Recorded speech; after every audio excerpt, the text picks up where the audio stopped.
Hello beautiful people, कशा आहात तुम्ही सर्व? आज माझ्या पहिल्या व्लॉगमध्ये आपण बघतोय इस्कॉन टेम्पल कात्रज पुणे.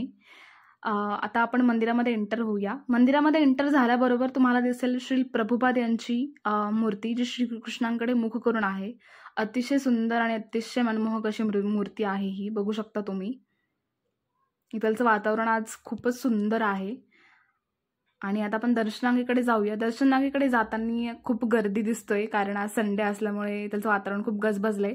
आता उजव्या साईडला तुम्ही बघू शकता श्री जगन्नाथ आणि श्री सुभद्रा देवी यांची मूर्ती, आणि इथे मधल्यामध्ये आहे श्री कृष्ण आणि श्री राधाराणी यांची अतिशय सुंदर अशी मूर्ती. एकदम मनमोहक दृश्य आहे इथलचं. खूपच सुंदर असं वातावरण आणि खूप शांत आहे. इथे काही महिला सत्संग करताय, भजन करताय, बघू शकता तुम्ही. खूपच सुंदर असं एकदम शांत वातावरण आहे इथलचं.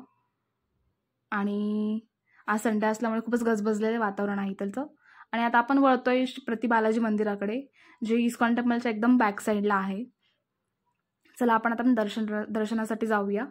हे आहे ते मंदिर, आणि ही आहे ती श्री प्रति बालाजी यांची मूर्ती. खूपच सुंदर आहे. आणि हे आहे इस्कॉन टेम्पलच्या बॅक साईडचं एरिया, जे खूपच हिरवळ आणि खूपच सुंदर आहे. एकदम शांत वातावरण आहे इथलचं. खूपच मनाला शांत वाटते इथं आल्यानंतर. हे आहे ते प्रति बालाजी यांचं मंदिर. आणि इथे एक छोटासा बालक खूपच छान पद्धतीने हार करतोय, पुष्पहार करतोय श्रीकृष्णांसाठी. आणि आता आम्ही चाललोय घरी. भेटूया पुढच्या ब्लॉगमध्ये. तोपर्यंत लाईक आणि सबस्क्राईब करा गाईज. थँक्यू.